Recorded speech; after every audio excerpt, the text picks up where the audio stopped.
സിനിമയുടെ ആരംഭത്തിലേക്ക് ജസ്റ്റ് ഒന്ന് നോക്കുകയാണെങ്കിൽ അത്യാവശ്യം നല്ലൊരു വക്കീലായിരുന്നു വിജയമോഹൻ. അത്യാവശ്യം നീതിമാനും കാര്യങ്ങളൊക്കെ നീതിക്ക് വേണ്ടി ചെയ്തുകൊണ്ടിരുന്ന ഒരാളായിരുന്നു അദ്ദേഹം. അങ്ങനെ അദ്ദേഹത്തിന്റെ കാര്യങ്ങളൊക്കെ ആയിട്ട് മുന്നോട്ട് പോകുമ്പോഴാണ് അദ്ദേഹത്തിന്റെ പ്രൊഫഷനിൽ നടക്കുന്ന ചില ചതികൾ അദ്ദേഹത്തിനെ കരുതിക്കൂട്ടി ചിലർ പെടുത്തുന്നുണ്ട്. അങ്ങനെ നടന്ന ചില ചതികൾ കാരണം അദ്ദേഹം 5 വർഷം കോടതിയിൽ നിന്ന് ബാൻ ചെയ്യുകയാണ്. അതായത് കോടതിയിൽ വരാൻ പറ്റാത്ത അവസ്ഥയിലോട്ട് വരുവാണ്. 5 വർഷത്തേക്ക് അദ്ദേഹത്തിന് കേസും കാര്യങ്ങളും മറ്റൊന്നും ഉണ്ടായിരുന്നില്ല.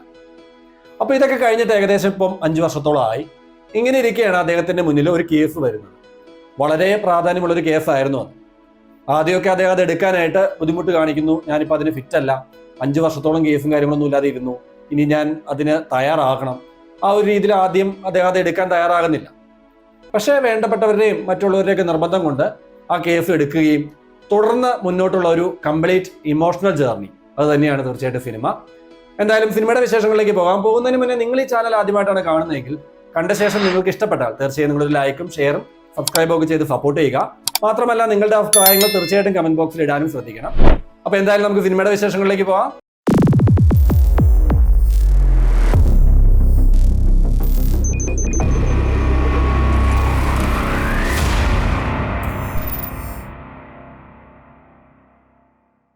നമസ്കാരം, മൂവി ഫെറോണിലേക്ക് എല്ലാവർക്കും സ്വാഗതം. ഇന്ന് 2023 പുറത്തു വന്ന ഒരു മലയാളം ഇമോഷണൽ ഡ്രാമ മൂവിയാണ് നേര്. അപ്പൊ ഇതൊരു ഇമോഷണൽ ഡ്രാമ മാത്രമല്ല, ഇതൊരു complete court room drama movie കൂടിയാണ്. അപ്പൊ അത് നമ്മൾ മനസ്സിൽ വെക്കണം. കോടതിക്കുള്ളിൽ നടക്കുന്ന വാദങ്ങളും പ്രതിവാദങ്ങളുമാണ് സിനിമയ്ക്കുള്ളിൽ കൂടുതൽ. ഓൾറെഡി അദ്ദേഹവും നമ്മുടെ ജിത്തു ജോസഫ് ഇത് പറഞ്ഞിരുന്നു, ഇതൊരു ത്രില്ലർ ഒന്നുമല്ല. അപ്പൊ ആ ഒരു മൈൻഡിൽ നിങ്ങൾ പോകരുത്. ഒരു ത്രില്ലർ മൂവി അല്ല ഇത്. പറയുന്ന പോലെ ഒരു ഇമോഷണൽ ഡ്രാമയാണ്. അപ്പൊ അത് നിങ്ങൾ മനസ്സിൽ വെക്കണം എന്നുള്ളത് അദ്ദേഹം നേരത്തെ ഒരു ഇന്റർവ്യൂവിൽ പറഞ്ഞതായിട്ട് ഞാനിങ്ങനെ ഓർക്കുന്നു. എന്ത് തന്നെയായാലും ജിത്തു ജോസഫ് മോഹൻലാൽ കോംബോ ആയതുകൊണ്ട് നല്ലപോലെ പ്രതീക്ഷ എനിക്കുണ്ടായിരുന്നു. സിനിമയെ പറ്റി നല്ലപോലെ എക്സ്പെക്ടേഷൻസ് വെച്ചാണ് ഞാൻ പോയത്. ഞാൻ പറയാറുണ്ട്, സിനിമ കാണുമ്പോൾ നമ്മൾ ഓവർ എക്സ്പെക്ടേഷൻ പാടില്ല എന്നുള്ളത് ഞാൻ പല വീഡിയോയിലും പറഞ്ഞിട്ടുണ്ട്. എന്നാൽ പോലും എനിക്ക് നല്ലപോലെ എക്സ്പെക്ടേഷൻസ് ഉണ്ടായിരുന്നു സിനിമയെ പറ്റി. അപ്പൊ സിനിമ മൊത്തത്തിൽ കണ്ടു കഴിഞ്ഞപ്പോൾ അതിനുള്ളത് കിട്ടിയോ, അല്ലെങ്കിൽ ആ ഒരു എക്സ്പെക്ടേഷൻ സിനിമയിൽ അതിനുള്ള വകുപ്പ് സിനിമയിൽ ഉണ്ടായിരുന്നോ എന്നുള്ളത് എന്നോട് ചോദിച്ചാൽ അത്യാവശ്യം ഡീസന്റ് ആയിട്ടുള്ള ഒരു സിനിമ എന്ന് പറയാനാണ് എനിക്ക് തോന്നുന്നത്. അത്യാവശ്യം നോർമലായി, അത്യാവശ്യം ഡീസന്റ് ആയിട്ട് ചെയ്തു വെച്ചേക്കുന്ന ഒരു പടം. ഓവറായിട്ട് ഞാൻ സിനിമേനെ ബിൽഡ് ചെയ്യുന്നില്ല. അങ്ങനെ ബിൽഡ് ചെയ്യത്തക്ക രീതിയിൽ, ഓവറായി ബിൽഡ് ചെയ്ത് വെക്കത്തക്ക രീതിയിൽ സിനിമയിൽ കാര്യങ്ങളും ഇല്ല. അത്യാവശ്യം ഡീസന്റ് ആയിട്ടുള്ള ഒരു സിനിമ എന്ന് തന്നെയാണ് സിനിമ കണ്ടു കഴിഞ്ഞപ്പോൾ എനിക്ക് തോന്നിയത്. അപ്പൊ എന്തായാലും ഇനി എനിക്ക് അതിനകത്ത് ഇൻട്രസ്റ്റിംഗ് ആയി തോന്നിയ കാര്യങ്ങളും അതുപോലെ തോന്നിയ മറ്റു ചില കാര്യങ്ങളോട്ടും നോക്കാം. സിനിമയിൽ ഏറ്റവും ഇൻട്രസ്റ്റിംഗ് ആയി തോന്നിയൊരു കാര്യം എന്താണെന്ന് വെച്ചാൽ അതിന്റെ ആ ഒരു സ്ക്രിപ്റ്റ് തന്നെയാണ്. നല്ലപോലെ എഫേർട്ട് എടുത്ത് നല്ലപോലെ സ്റ്റഡി ചെയ്ത് അത് എഴുതി കൊണ്ടുവന്നിട്ടുണ്ട് എന്നുള്ളതാണ് സിനിമ കണ്ടു കഴിഞ്ഞപ്പോൾ എനിക്കൊരു തോന്നിയ കാര്യം. മാത്രമല്ല അതിൽ അഭിനയിച്ച ഓരോ കഥാപാത്രങ്ങളെയും, ഇപ്പൊ വളരെ ചെറിയ റോളിൽ വരുന്ന ഒരു കഥാപാത്രമാണെങ്കിൽ പോലും അവരുടെ വരെ ക്യാരക്ടർ നല്ലപോലെ എഴുതിയിട്ടുണ്ട് എന്നുള്ളത് എനിക്ക് തോന്നി സിനിമ കണ്ടു കഴിഞ്ഞു. പ്രത്യേകിച്ച് ഇപ്പൊ മോഹൻലാലിന്റെ ഒക്കെ അഭിനയത്തെ പറ്റി പറയുവാണെങ്കിൽ അദ്ദേഹം മോഹൻലാൽ എന്നൊരു നായക നടനേക്കാൾ മോഹൻലാലിലെ ഒരു നടനെ കൊണ്ടുവന്ന മറ്റൊരു സിനിമ, അങ്ങനെ വേണം പറയാൻ, മറ്റൊരു സിനിമ എന്ന് വേണം പറയാൻ. അദ്ദേഹം എല്ലാ സിനിമകളും നല്ലപോലെയാണ് അഭിനയിക്കുന്നത്. ഈ സിനിമ അതുപോലെ മറ്റൊരു സിനിമ, ആ ഒരു നായകന്റെ ഒരു മികഴ്വോ എന്താ പറയുക, ഒരു പ്രൗഢിയൊന്നും കൊണ്ടുവരാതെ ഒരു നടൻ, നല്ലൊരു നടനായി വന്ന മറ്റൊരു സിനിമ എന്നുകൂടി വേണം എനിക്ക് ഇതിനെ പറ്റി പറയാനായിട്ട് സിനിമ കണ്ടു കഴിഞ്ഞപ്പോൾ എനിക്ക് തോന്നിയൊരു കാര്യം.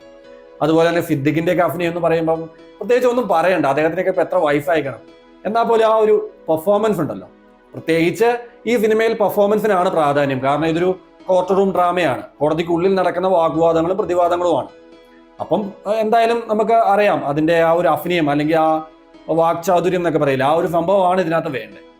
സിദ്ദിഖിന്റെയൊക്കെ ക്ലൈമാക്സിലോട്ടൊക്കെ വരുമ്പോഴുള്ള അഭിനയങ്ങളും കാര്യങ്ങളൊക്കെ കണ്ടു കഴിഞ്ഞപ്പോൾ തീർച്ചയായിട്ടും നല്ലപോലെ അദ്ദേഹം അത് എഫേർട്ട് എടുത്തിട്ടുണ്ട്. അദ്ദേഹം മാത്രമല്ല കേട്ടോ, പ്രിയാമണി ആയാലും ബാക്കി എല്ലാവരും, പ്രത്യേകിച്ച് കാസ്റ്റിംഗ് നല്ല പക്ക കാസ്റ്റിംഗ് ആയിരുന്നു. എല്ലാവരും നല്ല രീതിയിൽ ചെയ്തു, നല്ല രീതിയിൽ സിനിമയിൽ അഭിനയിച്ചിട്ടുണ്ട് എന്നുള്ളതാണ് കണ്ടു കഴിഞ്ഞപ്പം എനിക്ക് തോന്നിയൊരു കാര്യം. പിന്നെ തോന്നിയത് എന്താണെന്ന് വെച്ചാൽ അതിന്റെ ഒരു മ്യൂസിക്കാണ്. മ്യൂസിക് വന്നു കഴിഞ്ഞപ്പോൾ എനിക്ക് തോന്നിയത് ദൃശ്യമാണ്. ദൃശ്യത്തിലോട്ട് പെട്ടെന്ന് ഞാൻ പോയി അത് കേട്ട് കഴിഞ്ഞപ്പോൾ. ആ ഒരു സൗണ്ട് എഫക്റ്റ് കാര്യം ഇപ്പൊ എന്താ പറയാ, നമ്മളെ അങ്ങ് ടെൻസ്ഡ് ആയിട്ട് കൊണ്ടുപോകുന്നുണ്ട് സിനിമ. അപ് ടു എൻഡ് കാണുമ്പോൾ പല സീനുകൾ വരുമ്പോഴും നമ്മളെ നല്ല രീതിയിൽ എൻഗേജിങ് ആക്കി ടെൻസ്ഡ് ആയിട്ട് കൊണ്ടുപോകുന്നുണ്ട്. അതിനൊരു കാരണം മ്യൂസിക്കും കൂടിയാണ്. ഓവറോൾ വലിയ കുഴപ്പമില്ലാത്ത നല്ലൊരു എക്സ്പീരിയൻസ് തന്നെയാണ് തീർച്ചയായിട്ടും സിനിമ എനിക്ക് തന്നത്. അപ് ടു എൻഡ് കണ്ടു കഴിഞ്ഞപ്പം, പ്രത്യേകിച്ച് ഇന്റർവെല്ലിന് മുന്നേ ഉള്ള ഒരു സീനൊക്കെ വന്നു കഴിഞ്ഞപ്പോൾ തിയേറ്റർ നിറച്ച് നല്ല കയ്യടിയൊക്കെ വന്ന ചില സീനുകളും ഉണ്ടായിരുന്നു സിനിമയിൽ. ഇന്റർവെൽ സീക്വൻസിന് മുന്നേ ചില സീനുകൾ, ചില രംഗങ്ങൾ, അതും കോടതിക്കുള്ളിലുള്ള രംഗങ്ങളൊക്കെ തന്നെയാണ്. അതൊക്കെ വന്നു കഴിഞ്ഞപ്പം തിയേറ്റർ മുഴുക്കെ കയ്യടിയായിരുന്നു. അത് നിങ്ങൾക്ക് കാണുമ്പോൾ മനസ്സിലാകും അതേതാന്നുള്ളത്. എന്തായാലും ഞാൻ പറഞ്ഞതുപോലെ തന്നെ ഓവറോൾ വലിയ കുഴപ്പമില്ലാത്തൊരു എക്സ്പീരിയൻസ്, അത്യാവശ്യം നല്ലൊരു എക്സ്പീരിയൻസ് ആണ് സിനിമ എനിക്ക് തന്നത്. പിന്നെയും ഉള്ളിലോട്ട് പറയുവാണെങ്കിൽ ഞാൻ പറഞ്ഞതുപോലെ തന്നെ കോടതിക്കുള്ളിൽ നടക്കുന്ന വാഗ്വാദങ്ങളും പ്രതിവാദങ്ങളും ഒക്കെ ആയിട്ടാണ് സിനിമ മുന്നോട്ട് പോകുന്നത്. മാത്രമല്ല ഇമോഷണൽ ഡ്രാമ കൂടിയാണ്. അതുകൊണ്ട് തന്നെ ഇതൊരു സ്ലോ ബേണിംഗ് ഇമോഷണൽ ഡ്രാമയാണ്. അത്യാവശ്യം ടൈം എടുത്ത് വളരെ സാവധാനത്തിൽ തന്നെയാണ് സിനിമ മുന്നോട്ട് പോകുന്നത്. അങ്ങനെ പോകുമ്പോൾ ചില ഇടങ്ങളിലൊക്കെ ചില ലാഗ് എലമെന്റുകൾ കാര്യങ്ങളൊക്കെ എനിക്ക് സിനിമയിൽ നിന്ന് ഫീൽ ചെയ്തു. പേഴ്സണലായിട്ട് എനിക്ക് തോന്നിയ കാര്യമാണ്. പലയിടങ്ങളിലും ചെറിയ ലാഗ് എലമെന്റുകളൊക്കെ തീർച്ചയായിട്ടും സിനിമയ്ക്കുള്ളിൽ ഉണ്ടായിരുന്നു. അതൊരു slow burning emotional drama movie ആയതുകൊണ്ടാണ്. അങ്ങനത്തെ സിനിമകൾ ഇഷ്ടപ്പെടുന്നവർക്ക് തീർച്ചയായിട്ടും അത് തോന്നിക്കത്തില്ല. അതും കോടതി വാദങ്ങളും കാര്യങ്ങളും ഒക്കെ ആണല്ലോ. അതുകൊണ്ട് ചിലയിടങ്ങളിലൊക്കെ ചില ഒരു ലാഗ് എലമെന്റുകൾ എനിക്ക് ഫീൽ ചെയ്തു. വേണമെങ്കിൽ ഒരു അല്പം ലെങ്ത് കുറയ്ക്കാമായിരുന്നു എന്നുള്ളൊരു തോന്നൽ എനിക്ക് പേഴ്സണലായിട്ട് തോന്നി. എനിക്ക് തോന്നിയ ഒരു കാര്യമാണ്. ഓവറോൾ അതൊന്നും വലിയൊരു കാര്യമായിട്ട് ഞാൻ എടുക്കുന്നില്ല എന്നല്ല, അതൊന്നും വലിയൊരു കാര്യമല്ല. എന്തായാലും നമുക്ക് കണ്ടിരിക്കാൻ പറ്റുന്ന അത്യാവശ്യം വലിയ കുഴപ്പമില്ലാത്തൊരു എക്സ്പീരിയൻസ് തീർച്ചയായിട്ടും സിനിമ എനിക്ക് തന്നു, നിങ്ങൾക്കും തരും എന്ന് തന്നെയാണ് ഞാൻ പ്രതീക്ഷിക്കുന്നത്. അത് ഞാൻ പറഞ്ഞ പോലെ ആ ഇന്റർവെൽ സീനിന് മുന്നേ ഉള്ള ചില സീനുകളൊക്കെ അത്യാവശ്യം നമ്മളെ എൻഗേജിങ് എന്നല്ല, നമ്മളിങ്ങനെ കുരുത്തിരിപ്പിച്ചിരുത്തുന്ന ചില സീനുകളും കൈയടിക്കത്തക്ക രീതിയിലുള്ള സീനുകൾ വരെ സിനിമയിൽ ഉണ്ടായിരുന്നു. നല്ല മികച്ചൊരു ക്ലൈമാക്സും സിനിമയ്ക്കുണ്ട്. പക്ഷെ ക്ലൈമാക്സിൽ കാണിച്ച ചെറിയൊരു കാര്യം, അത് സിനിമ തുടങ്ങി കുറച്ച് മുന്നേ എത്തിയപ്പോൾ തന്നെ എൻ്റെ മനസ്സിൽ തോന്നിയൊരു കാര്യമാണ്. വേണമെങ്കിൽ നേരത്തെ അത് ചെയ്യാമായിരുന്നല്ലോ, അല്ലെങ്കിൽ അത് കാണിക്കാമായിരുന്നല്ലോ എന്നുള്ളത്. അത് ക്ലൈമാക്സിൽ കാണിച്ചൊരു സീനാണ്. അത് നിങ്ങൾക്ക് കണ്ടു കഴിയുമ്പോൾ ചിലപ്പോൾ നിങ്ങൾക്ക് തോന്നിയേക്കാം. എന്തായാലും എനിക്ക് തോന്നി എന്നുള്ളതാണ് ഞാൻ പറഞ്ഞത്. ഓവറോൾ ഞാൻ പറഞ്ഞല്ലോ, ഒരു മികച്ച എക്സ്പീരിയൻസ്, വലിയ കുഴപ്പമില്ലാത്തൊരു എക്സ്പീരിയൻസ്. ഓവറായിട്ട് നിങ്ങളൊരു എക്സ്പെക്ടേഷൻ വെക്കരുത്, ഒരു പ്രതീക്ഷ വെക്കരുത് സിനിമയ്ക്ക് പോകുമ്പോൾ. അങ്ങനെ ഒരു പ്രതീക്ഷയായിട്ട് പോയി കഴിഞ്ഞാൽ നിങ്ങൾക്ക് എന്ത് ഫീലിംഗ് ആയിരിക്കും കിട്ടുക എന്ന് എനിക്കറിയത്തില്ല. വലിയ കുഴപ്പമില്ലാത്തൊരു എക്സ്പീരിയൻസ് ആണ് തീർച്ചയായിട്ടും സിനിമ എനിക്ക് തന്നത്. കുട്ടികൾക്കും മുതിർന്നവർക്കും ഒക്കെ എല്ലാം ഒരേപോലെ പോയി കണ്ട് ആസ്വദിക്കാവുന്ന ഒരു ചിത്രം തന്നെയാണ് ഇത്. നിലവിൽ സിനിമ തിയേറ്ററുകളിൽ അവൈലബിൾ ആണ്. കാണാൻ ആഗ്രഹിക്കുന്നവർ തീർച്ചയായിട്ടും സിനിമ കാണുക. ഈ സിനിമ കണ്ട് ഇഷ്ടപ്പെട്ടാൽ നിങ്ങൾക്ക് ഞാൻ മറ്റൊരു സിനിമ സജസ്റ്റ് ചെയ്യാം. ഞാൻ ഓൾറെഡി റിവ്യൂ ചെയ്ത മറ്റൊരു സിനിമയാണ് സിർഫ് ഏക് ബന്ദ കാഫി ഹൈ. അതൊരു ഹിന്ദി മൂവിയാണ്. ഈ സിനിമ നിങ്ങൾക്ക് അത്രയ്ക്ക് ഇഷ്ടപ്പെട്ടാൽ, നല്ലപോലെ ഇഷ്ടപ്പെട്ടാൽ തീർച്ചയായിട്ടും നിങ്ങൾ ആ ഒരു സിനിമ എടുക്കുക, കാണുക. നല്ലൊരു എക്സ്പീരിയൻസ്, ഒരു അടിപൊളി എക്സ്പീരിയൻസ്, റിപ്പീറ്റ് വാല്യൂ ഉള്ള ക്ലൈമാക്സ് ഒക്കെ കിട്ടുന്ന ഒരു സിനിമ കൂടിയാണ് അത്. കാണുക, നിങ്ങൾ കണ്ട് ആസ്വദിക്കുക. അപ്പോൾ എന്തായാലും ഇതുപോലെയുള്ള ഒരു റിലീഫിംഗ് സിനിമ അല്ലെങ്കിൽ ഒരു നല്ല സിനിമ, ഇതിൻ്റെയൊക്കെ വിശേഷങ്ങളുമായിട്ട് ഞാൻ വീണ്ടും വരാം. അതുവരേക്കും എല്ലാവർക്കും നന്ദി. അതിന് മുന്നേ ലൈറ്റിന്റെ കുറച്ച് പ്രശ്നങ്ങൾ ഉള്ളതുകൊണ്ടാണ് ഇന്നിട്ട് അല്പം ഇരുണ്ടതായിട്ടിരിക്കുന്നത്.